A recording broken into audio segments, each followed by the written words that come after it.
Welcome to Understandable Insights, Information to Intelligence with Sue Gordon, the national security podcast that provides you an elemental understanding of the world as it is, not how you prefer it to be. I'm Eric, joined each week by the Honorable Sue Gordon, and together we'll break down the headlines shaping our world and ask how we should be thinking and acting as citizens and leaders across issues in intelligence, technology, and business. It's September 15th, 2025. Let's get to it. Hey, Sue, how are you? I'm good, Eric. September 15th, halfway through the month. What'd you do this weekend? Took a trip out to America's finest city, San Diego, California, for a college buddy's wedding. It was awesome. It was great seeing everybody. Took the youngest member, his first trip to California, and it was a lot of fun. So maybe a little bit of extra gravel in my voice from some debauchery, but we're recovering. How about you? Since our listeners, watchers are kind of part of my journey as well, it turns out that 30 minutes after we finished recording our podcast last Monday, I was, for the second time in 3 months, rushed to the hospital in crisis. And I'm sitting here, patched up, put back together. But it does prompt me to have to say something. Doctors and providers have been taking a lot of strays from all fronts, and most especially my candidate for the most dangerous and worst cabinet secretary we have, and that's RFK Jr., because I just think you and I talk about national security being fundamentally about the humans we have and their safety, and I think he's putting those at risk. But along the way, with whatever agenda he's advancing, he's also suggesting that the practitioners are somehow motivated by something other than health. I will tell you, I'm sure the hospital made money from my stay. I'm sure the pharmaceutical companies made money from all the drugs that they gave me trying to figure out what in the world was going on. But there wasn't 1 second of one day that the medical staff wasn't trying to serve me. And I think the second thing that I just was reminded again is that there isn't an equation that these people are solving. Like, I've now presented with 2 situations that really were difficult to understand. And they stood there looking at me, basically trying to figure out how to save me and making decisions before the answer was in evidence. And I just don't think we talk enough about those humans that are in the fray with us. And again, I have opinions about the medical establishment, but let's be clear. I don't think I've ever been more confident that the people who are there in the room with you are there in the room for you. Yeah, we're very grateful for those folks that were able to take care of you, and glad to have you here because we need you on that wall. Yeah. And it's tough because the operators at the front line, right, they don't get a lot of that recognition. And so I think it's really important that you call it out. And then last night at the Emmys, The Pit, I don't know if you've seen that show on HBO, very well regarded in our family. They won 5 Emmys. So cool to see them get some recognition. And it does a really good job of highlighting the difficult job that those practitioners do have. Just massive gratitude. So for everyone at Del Seaton and for Kim and Beth and the whole team, thank you. All right, let's get to some headlines. So this week in the threat picture, we'll take a romp around the world. Russian drones pierced Poland, accident or a NATO stress test, and Israel strikes inside Qatar, justifiable preemption or a sovereignty violation. Australia buys Anduril's Ghost Shark AI subs, deterrence you can deploy now. A report from the Associated Press, American tech companies helped build Beijing's digital dragnet and police state. Export control failures and who is responsible. Finally, FBI Chief Kash Patel to go before the Senate Judiciary Committee this week to ask what's wrong with leading from the podium during a crisis.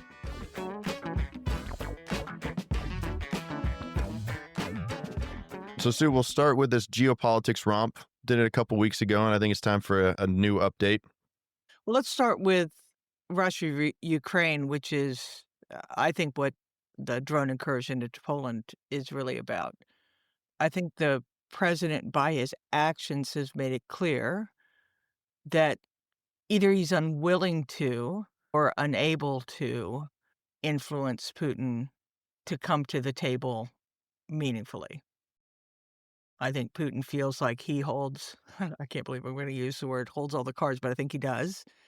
And it's hard to look at the past, how long, many months of this administration to see that it's been escalating, right? Not only the attacks in Ukraine, but now this. So I think the biggest thing is this is a hot war.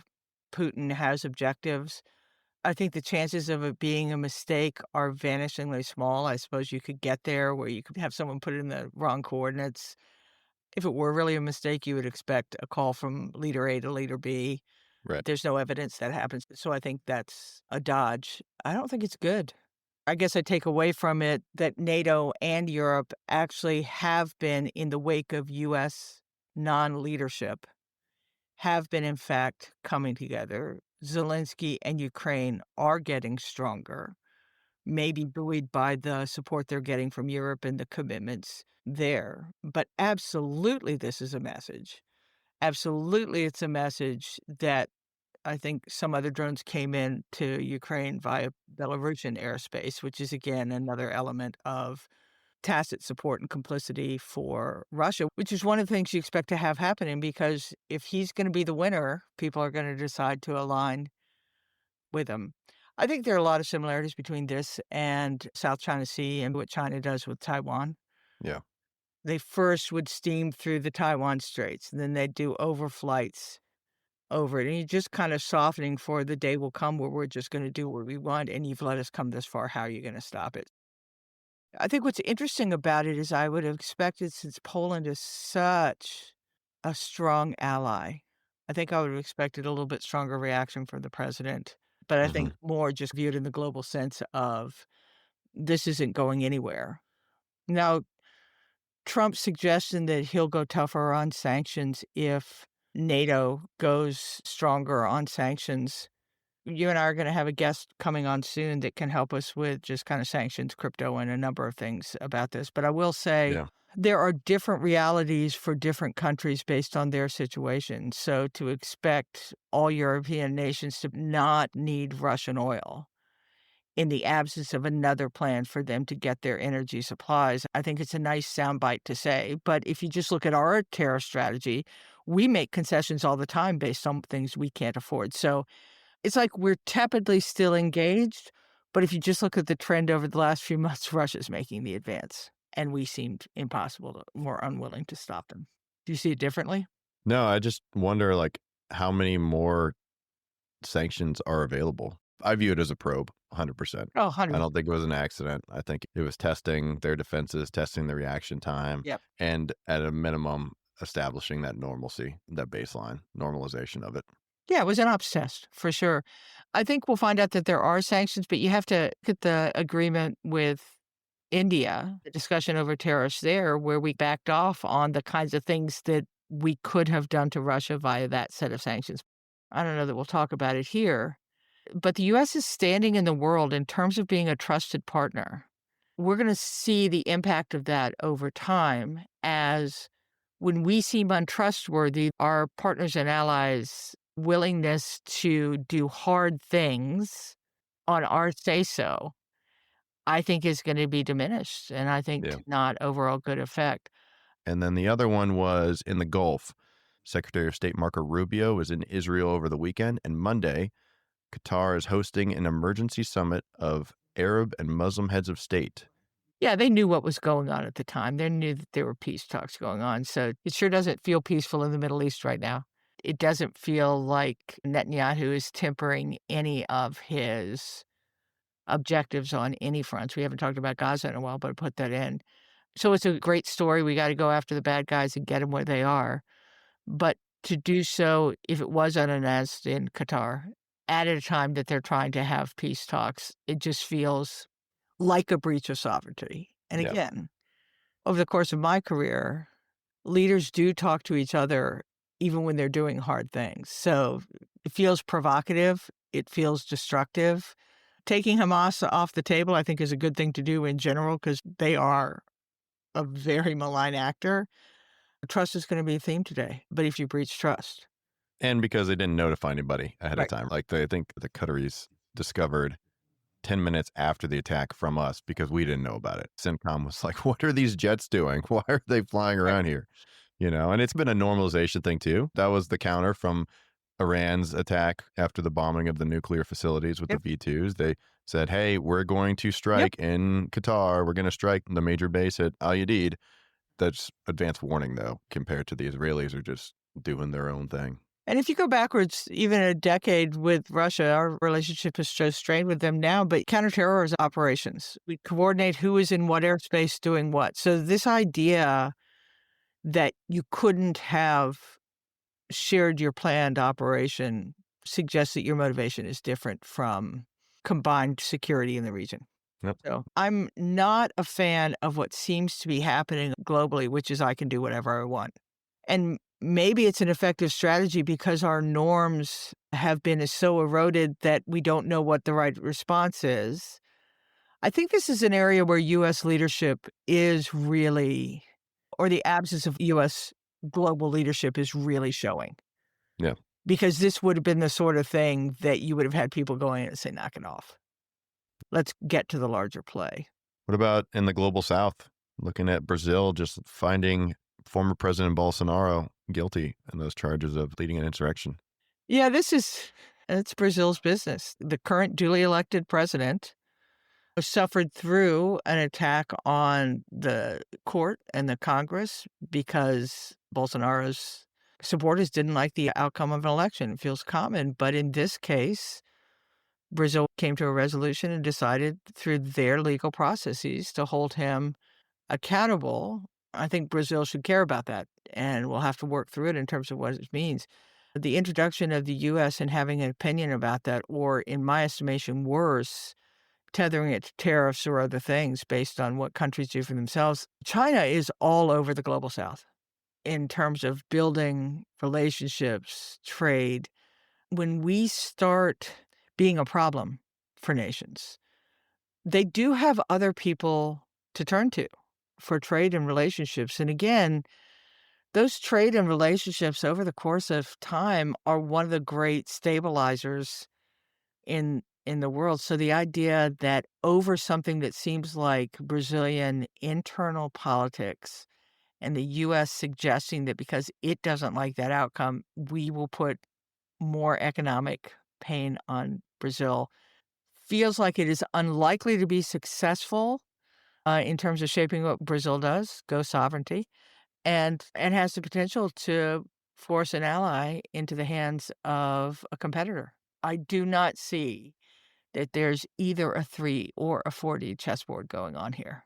Yeah, quit messing with my coffee prices. It's their sovereignty issue. And Right. Lula's no choir boy himself, Oh. like the current president. He spent his time in jail for some corruption charges and things. But at the end of the day, this is the Brazilian government's. I'm not choosing a side. I'm also not the election monitor in Brazil to know whether Bolsonaro's supporters have something to say. Yeah. They've resolved it, and they've resolved it in a legal way. It just doesn't feel like that's our thing. I guess we can decide that we don't want to do things with them. Staying in the global south, what are we doing with Venezuela? Reports that the boat was turning around or changed course. Yeah, I think that's going to turn out to be a black eye. Now, with the control that the president has over all the arms of government, I'm not sure that anything really happens with that. But again, this I can do it because I want to just isn't a great thing. I go back on the trust thing. In the U.S., we're not choir people either. But I think for the longest time, the world has been really able to rely on us to be governed by a set of norms and standards, rule of law, engagement with adversaries and competitors and allies in a way that is trustworthy. So that I think will just turn out to be something that ought to be a great lesson learned and then result in some policy changes. But just what are we doing with Venezuela in general, sending warships? And did I see that there were F-35s in Puerto Rico? Yep. So what's our plan, right? Are we gonna invade Venezuela over drugs? I'm a career intelligence officer. I've seen us trying to do something about drugs for a long time. This is a really difficult problem. And one of the biggest problems that we contribute is just how much of a consumer we are of the drugs these people produce if we weren't consuming. But regime change?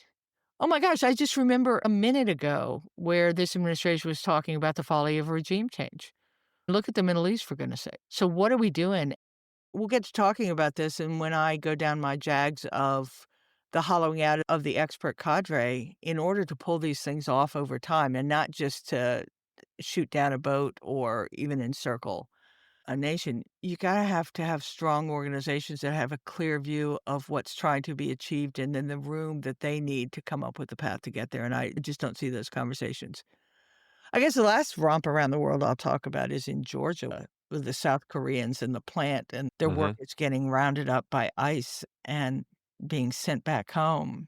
Yikes. Yeah. Everybody's got to follow the rules, not just Latin American immigrants. South Koreans got a little loosey goosey with their visa applications, right? It's where they are, but I do think there are unintended consequences if people do we think all the rules are clear?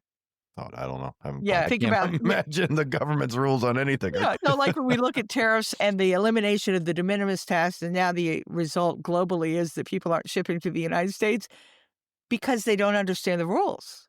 Yeah.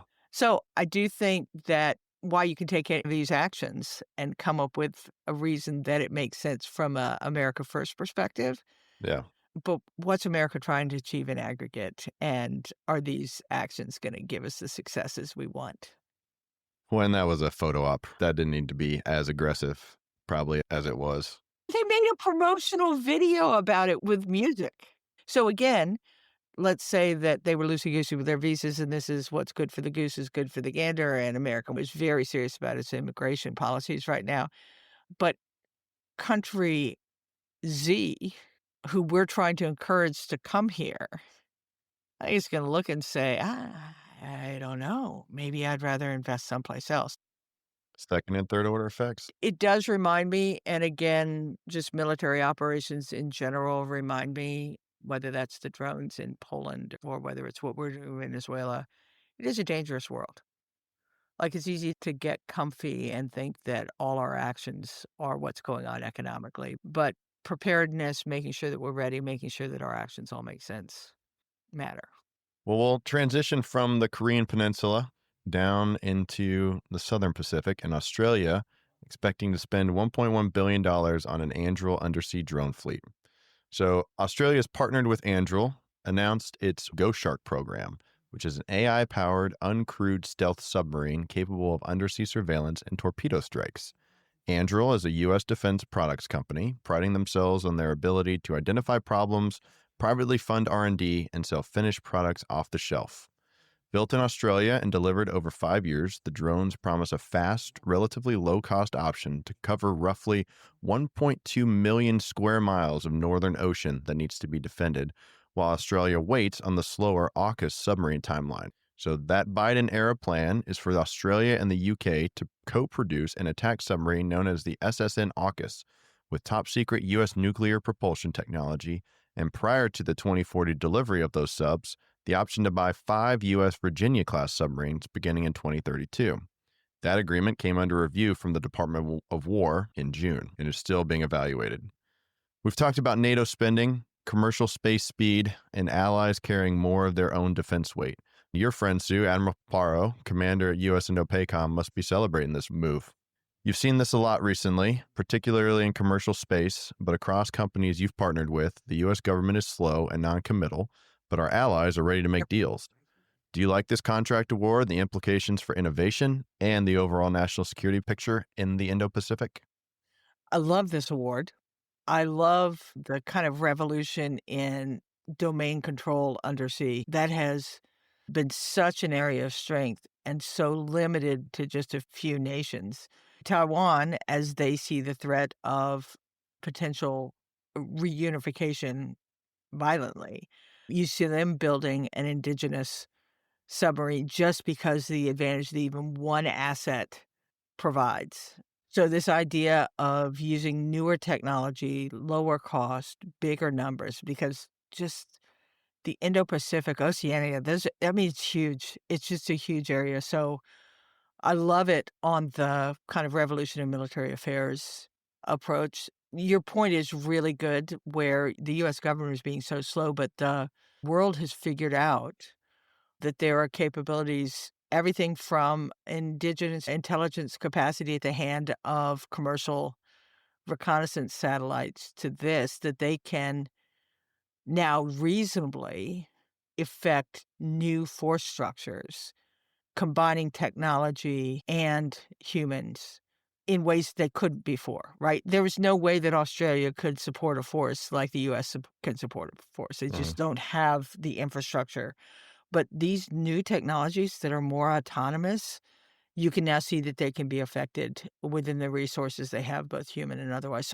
It feels like we haven't had, with the exception of Admiral Paparo's considerable forces, much ability to influence at all what China is doing in the region. Having Australia, who I think has some really interesting potential because they're not just adversarial with China, they are competitors and consumers, that the approach they'll have it could turn out to be a very different approach to how they deploy these things, the missions they use for them, and then how they use warning and deterrence and de-escalation, all the things that come with it, putting actually a weapon in use. I like it on a lot of fronts.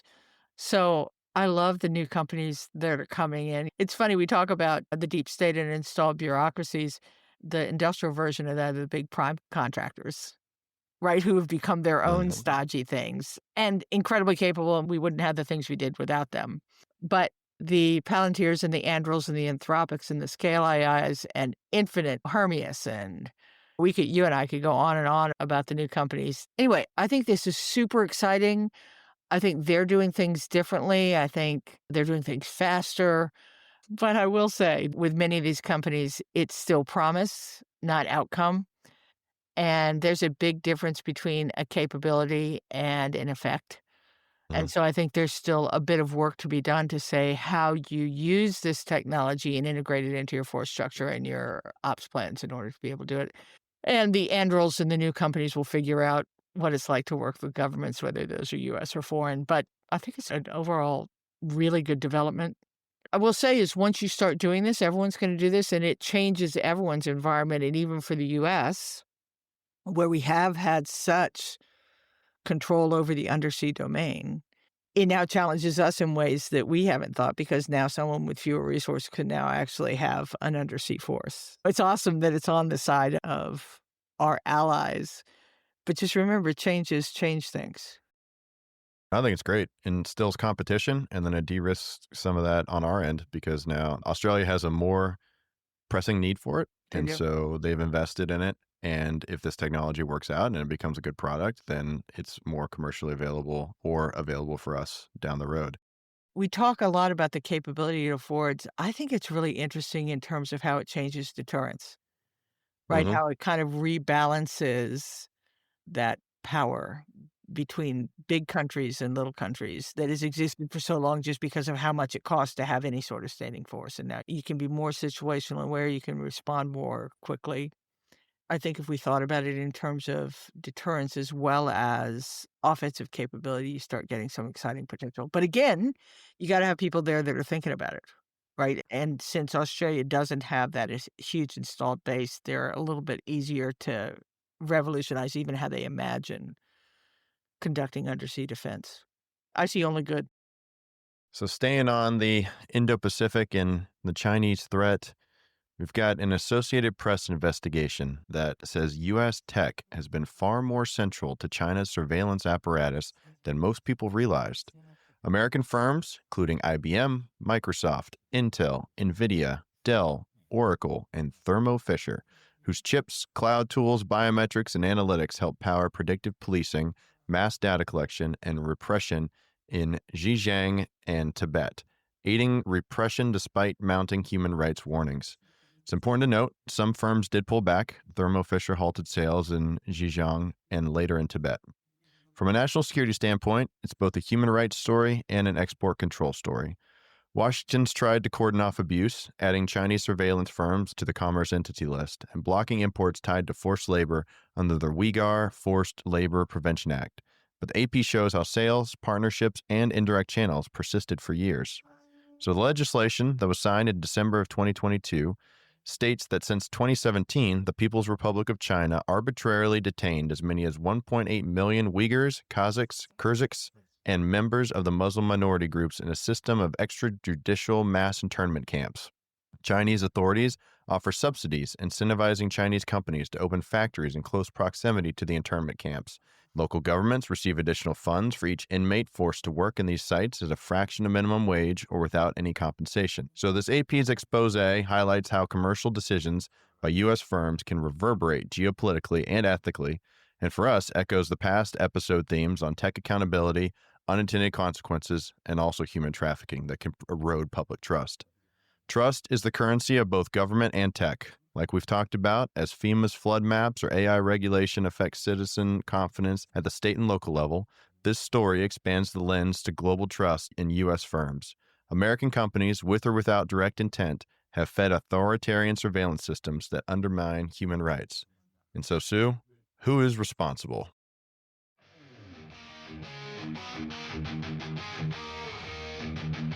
Who is responsible? Who is responsible? Responsibility, let it ride. Responsibility, make it mine.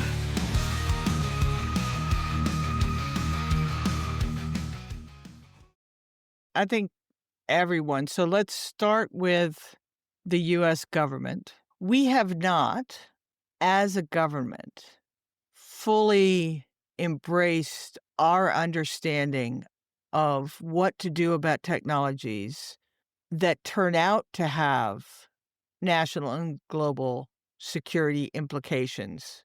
But because we're not involved in the production of those things like we used to be. Like it used to be that we had missile technology control regime, and we knew that the technologies involved in that were things that needed to be controlled. So we have lists, and they all made sense because it was artifacts of government programs that we understood the risks, and so we controlled them. That is not where we are now. Mm-hmm.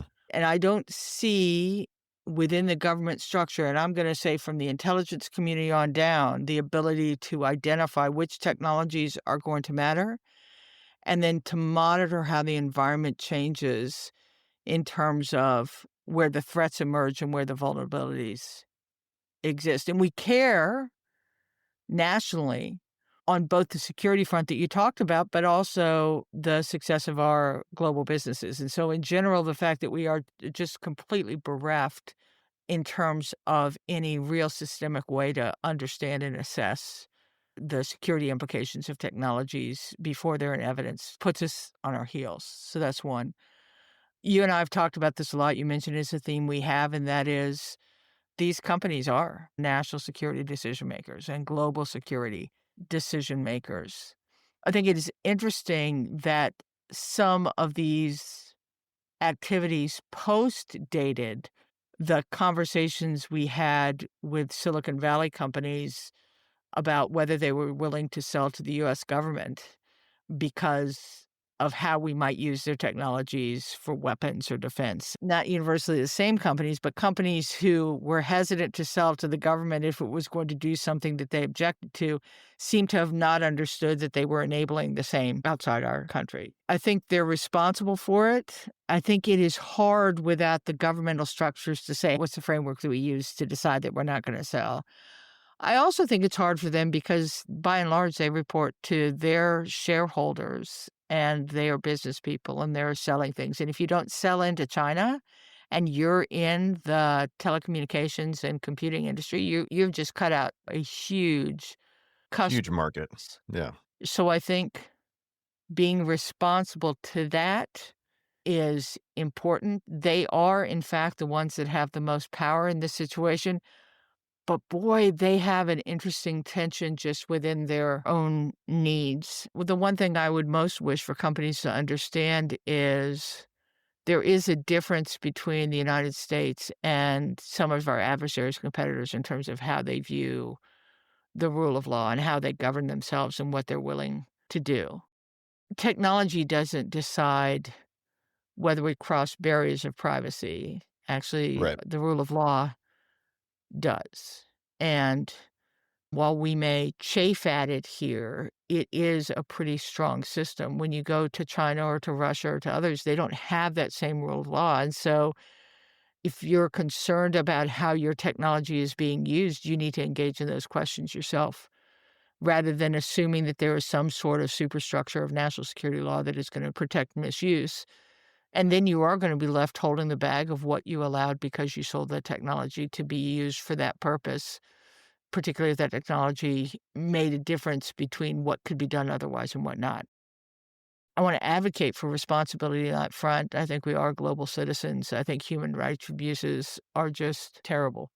Technology doesn't do things by itself, right? So prohibiting technologies and prohibiting technology sales based on what the technology can do is likely to be unsuccessful because that's not what puts them into use. It's the humans that put it into use. So just like we argue companies from whom you take investment dollars, I would say when you're selling things, take into account what you know about them. And then I'd love a moment of reflection by some of these companies to understand the difference of the predictable environment in which they conduct business in the United States, which may be maddening, but there is a structure to it, versus some of these people that they're willing to sell to. And then the juxtaposition of I won't sell to the government, but I will sell to China just seems silly to me. So pick your head up a little bit and realize that there are differences and that the structures that we have actually enable you to do things.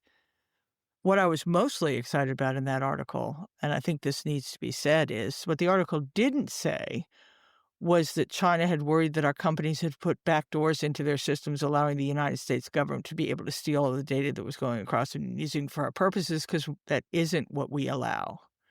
There is that bright line between company sales and U.S. government involvement that is the obverse of what we worry with, particularly China, is that their national security law says, oh, if you use our technology, we get your data.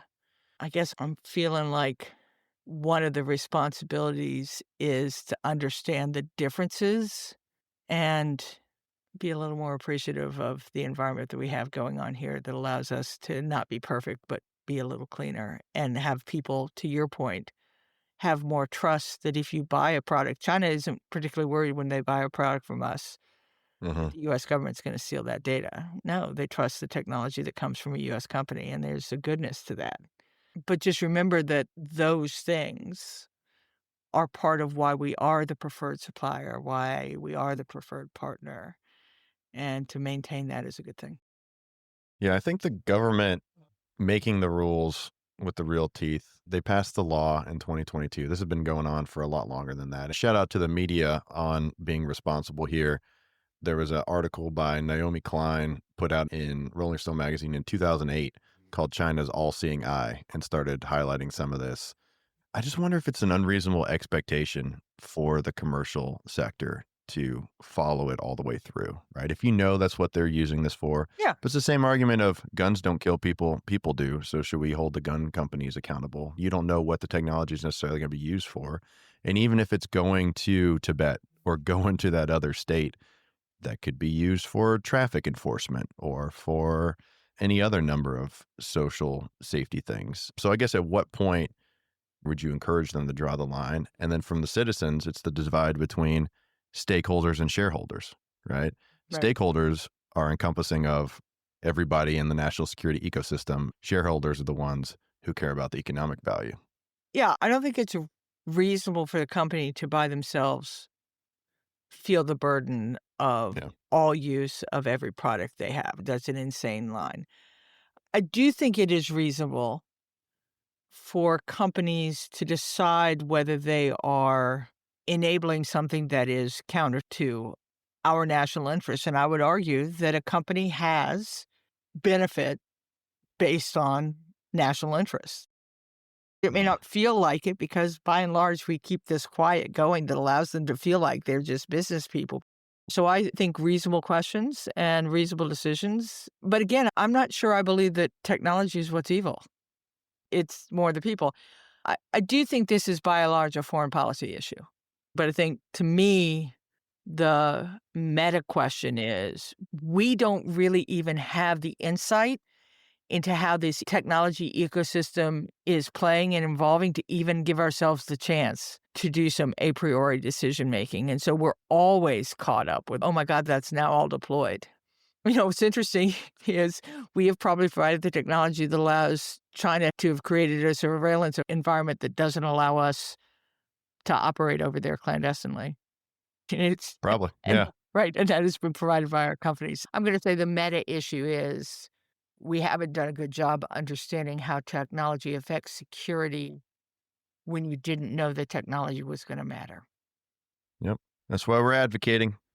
Yeah. And it's interesting how this last story comes together with this one, right? This one talks about U.S. firms enabling control and oppression. And the previous one with Australia, allied innovation, shows how trusted partnerships can foster democratic resilience. And so it's that cost of misplaced trust versus the dividends of trusted collaboration. Both circle back to this question of how do U.S. citizens, states, and companies make choices today that build or erode trust for tomorrow. Maybe I'm old and maybe I've worked in national security too long, but I have seen the benefit of the trust for free and open societies. Trust is super important, much more so than closed societies. So to me, when you assault trust, you're making the world less safe in my definition of a world, which is free and open, free commerce, freedom of navigation, all those sorts of things. And the US, by being big and having this position and being largely trusted to be on the side of those things, has had great benefit to the world. And again, I'm not against at all US sovereignty. We have sovereign interests. Doesn't hurt my head to say that the US can't continue to give away resources and lose votes in the UN. But as a nation, to not understand how our position of strength and trust globally has affected the freedoms and the growth that the world has experienced, and to not want to walk away from that entirely just in terms of self-interest. And it comes down to leadership of those tech companies. Yep. And speaking of the leadership and the struggles at the FBI, when the manhunt for Charlie Kirk's murderer was unfolding, FBI Director Kash Patel posted that, quote, the subject was in custody. He was not. 2 detainees were released. Utah officials said that the gunman was still at large, and the Bureau spent the next 24 hours correcting course. It's a vivid reminder that in fast-moving crises, the director's job isn't to run the play-by-play. It's to preserve trust, coordinate facts, and let the field speak. We've been shouting from our soapbox for weeks now about congressional oversight, and we're going to get a look at some this week. Director Patel will appear before the Senate Judiciary on September 16th and expected to hear questions about a purge of senior executives, his pursuit of the 2016 Russia election interference hoax, and a realignment of resources that has prioritized the fight against illegal immigration and street crime, even though the agency has for decades been defined by its work on threats like counterintelligence and public corruption. This is part of the annual hearing on oversight of the FBI. So, Sue, you've led a number of government agencies through crisis. What are your thoughts on how this was handled last week? If they had tried to mess it up, they couldn't have done a better job. So let's talk leadership just in general. I think my reaction to almost all of the president's political appointees, he gets to choose who he wants to follow the policies, but none of these people have led anything of consequence. I think of my own leadership journey. I remember the first time I was a supervisor of 15 humans, and I was supervising people that were doing what I had known how to do. And you'd think I'd be really good at that, and I was awful at it. And I was awful at it because I didn't understand the difference between my responsibility and accountability and how you affect those things. And then I spent a career moving up in terms of leading larger and larger organizations. And as good a leader you think you are at one level, your responsibilities as a leader at the next level are so much more profound. So I think, number one, we're seeing all of these leaders' lack of leadership experience showing. And just because this is my favorite topic of all, and we don't talk enough about it, and especially in a disrupted world, leadership is the thing that's going to make the difference. Leadership really just has 3 big roles. Number one is you got to set a vision. What are you doing? What's this moment about? And I don't know that a warrior ethos does it for me with the Department of Defense. Maybe that does it for you, Eric, and you think that's enough to describe what we're trying to do here. Or at the FBI, we're going to go after our political enemies. Well, those enough. But it's so much bigger than that. These are huge organizations that the nation depends upon to do lots of things that are unseen. So number one are the visions. So if you were to ask me if I'm in a congressional oversight hearing, I'd start with the question, what do you think you're doing? What do you think your job is as the director of the FBI? What do you think this moment demands? Where you're spending your efforts and how's that going? So that's number one. You got to set a vision. I don't think he has it. I don't think he knows what he's doing. And I don't think he has the experience to know what he's doing. So I wouldn't hold him responsible for it, except he has the job. And so tough luck. You have it. The second thing is you've got to actually be competent and you've got to be able to affect that responsibility. And that is build an organization that can deliver on that vision. And as the person at the tippy top of a large organization, what you do is 1/10 of 1%, maybe 1/100% of all the activities they're doing every day. You aren't doing the work. You aren't the person that is delivering the good outcome. You've set a vision and then you've set the standard. Those things are super important and they're not casual. And again, so how you put people that have never done it in charge of things is really hard to do. I've done it. I've taken over organizations that I didn't know anything about. And you know what you do? You rely on your women and men, right? I trusted that if I set the vision that they would know how to deliver it. And then I'm not shirking responsibility. You're responsible for whether they carried it out or not, right? Everything that does or doesn't happen in your organization is your responsibility. But the way you do that as the leader of an organization is vision, set the standard, hold accountable. And the last thing is you don't run out there and try and prove you're the man. Because most of the things, you're just not the right person to talk about things. And I get it. We're not walking uphill in the snow both ways to work anymore like I started. And I know it's hard in a world of instantaneous communications. But even in that world, you really protect the director to be able to say things that are true and are consequential and are appropriate for their position. The biggest mistake you can make as a leader in a position is to forget that your responsibility is to the position, not to your own reputation. You get them together. So let's put Director Patel back in play here. The idea of a director communicating on his own via tweet without coordinating that with all the members that are on the team, not only does it diminish his reputation, so that the next time he speaks, are you likely to believe it? But more than that, he's now got his teammates scrambling. And there are ways that you prepare for this. I mean, this was a big issue. Did Patel speaking for a day matter? As long as the special agent in charge out in Utah was able to give the briefings to the people that he needed. And I think we see this, unfortunately, in a lot of the leaders. And again, I attribute it to two things: not being particularly experienced and not understanding that the strength of their organization is not them. And that the reason people want to hear from Kash Patel is because he's Director Patel. Or the reason you want to hear from Donald Trump is because he's President Trump. And not understanding that's the responsibility you carry, I think we're seeing the deleterious consequences right now. So I think this is a simple oversight hearing from a questioning perspective. What do you think you're doing for a living? Why did you decide to do that at that moment? What lessons have you learned and what things have you put in place to make sure that doesn't happen again? And talk to us about the strength of your organization, because it sure doesn't feel like you've got the right people in place. Yeah.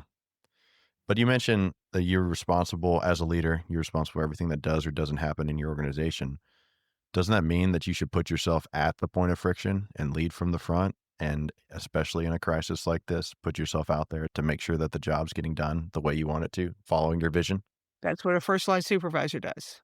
When I said I wasn't good at my job, I thought that everything had to be done by me according to my standards as I would do it. That actually isn't the job of a leader. Sometimes the leader is to make sure that everything's happening. You better be there. Absolutely, you're going to be in the organization. You're going to be at FBI headquarters having people report to you constantly. You're going to be getting every 4-hour updates. But there's a big difference between fulfilling that responsibility and making the mistake of it being you. let's think about bin Laden, right? Thousands of meetings held by thousands of people talking about things. And then there was one meeting, one talk that was important that the president speak. He didn't speak about the planning of the operations. He didn't speak about all the work that had gone into it or all the things he had led or gone to oversee, all the work of the SEAL team as it was practicing to do things. And so this understanding of what your job is, in addition to making sure that the job is done without needing to be the person at the forefront, is really what I talk to you about when I talk about understanding your responsibility rather Mhm. than of the position. And the position is what has to be preserved, and you are a renter in that position. And so how you perform in that isn't against personal preference. To choose an entirely different example, I think Jim Comey in the events around the 2016 election got wrapped up in his integrity. I'm Jim Comey. I have responsibility and integrity. If he had remembered that he was the director of the FBI, he would have realized the FBI could carry more weight than he could. So, this separation of what you would personally do and what you must do in that position, I think, is something that is hard and learned. But man, when you accept the job, you've accepted the job. And it's what makes them so hard. It's why leadership is like the best and hardest thing you've ever done. We've got to get better at it, right? Our leaders of these departments and agencies have to get better at it. And they have to be better prepared when they go on TV. If they're going to go on TV all the time, then don't say, I don't know, right? Or don't lie about things that are in evidence. Yeah, maybe in a modern world, leaders have to be out personally more than I would have preferred to have been for myself. But man, if you do that, you don't get to take those words back. People are counting on trusting you that whatever you say is the best you had to say that day. And you were saying it in the interests of the mission of your organization, not in the interests of anything smaller than that. We just lost William Webster, who's one of great American patriots who was both director of the FBI and director of the CIA and just venerable and the leader we all want to be. And he gave a speech once, I guess it was right after the 2016 election, when a lot of people were concerned about whether this businessman had the acumen to be president. I think he served 7 or 8 presidents directly. And someone in the audience asked him the question about, what's your observation about all these presidents when they come into office? He said, everyone tries to be better. I'm quite confident that Director Patel wants to be great at this job. It would be nice if we had paired him with people who could bring the wisdom. So I wasn't the director of national intelligence. That was Dan Coates. He was Mhm. longtime politician, member of the Senate Select Committee of Intelligence.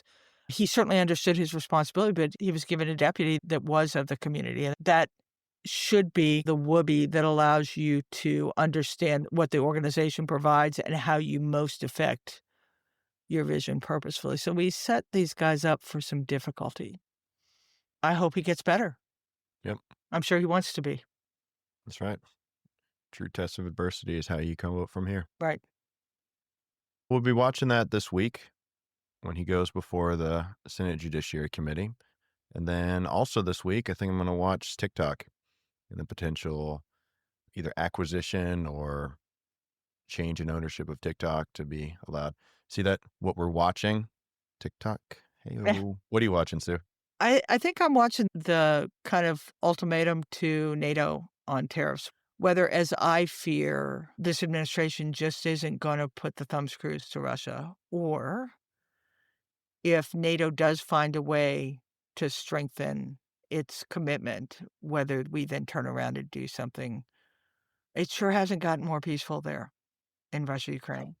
And so I think I'm watching that a little bit to see, with the incursion and with this statement on tariffs, have the conditions finally been met for us to be stronger? I'm not confident, but I will be watching. I guess one more thing is I'm not sure how long it can continue with Secretary Rubio having all the jobs he does. fatigue. Poor guy. Just the There's not fatigue. enough water for him. Just the fatigue, All right, and that was also low. just what I know is the whipsaw effect of him going out to represent U.S. policy, coming back home, and then the U.S. policy has changed. So I think that's hard. But the other thing is, if he's National Security Advisor and Secretary of State, and apparently having the leading voice in terms of what our defense posture is going to be, the way this works is when those actions are in tension. Right, where the National Security Advisor is saying, gang, we got to get this done. And the Defense Department says, yeah, we can only do that if it does this thing. And the State Department says, quit being idiots. We need to give diplomacy a chance. And those things in tension usually yield to good effect. If those are all being handled by one human, I think you miss that opportunity when you run the risk of aligning everything with that question of, did we come to the best shared outcome we could? So I Yeah. guess the other thing, Marco Rubio's action, sanity, health. But he's got to be Yeah. tight, man. Are they waiting for the ability to get some of these nominees through? Trying to get the bulk votes and get some of this backlog cleaned up before they submit a national security advisor? Or who's on your short list? Who do you recommend? I'd go outside, but someone with some experience. I'd maybe look back at a couple of administrations Yeah. and find someone who had relevant experience but hadn't been tainted by the policies of any of the strong administrations. I would love to see them looking at someone who had been from a previous administration. I just don't think we can keep on throwing away half the experience we have every time Yeah. we have a new election and deciding that I can't have anyone who served in a prior administration. One, to the point about experiences, those people have a whole set of lessons learned from their time and Yeah. probably wouldn't choose John Bolton. No, you think he's off the list? I think he's off.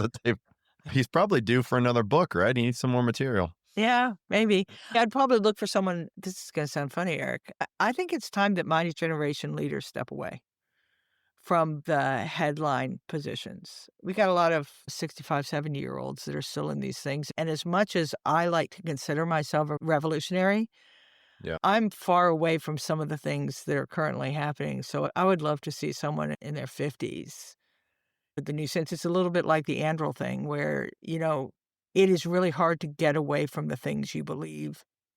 On all the nominees that they have for the other positions, it really is difficult to run a department if you don't have those assistant secretaries in position. They're just huge chunks of your responsibility you can't affect. The problem is if you're putting people into it who aren't helping you in an actual organization, but are just one more person who believes in your policy with no wherewithal, I'm not sure it helps.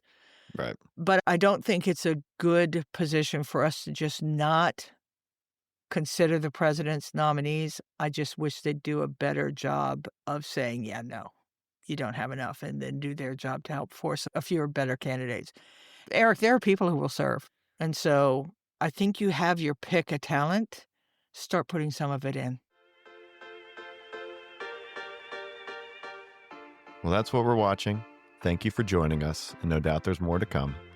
This country's strength isn't in its power, industry, or government, but in its people. So thanks for joining us. As always, we're here for you. We love feedback. We're trying to get better every day. Listen to understandable insights anytime you can. But most importantly, go forth, do good, and for goodness sakes, be kind to one another.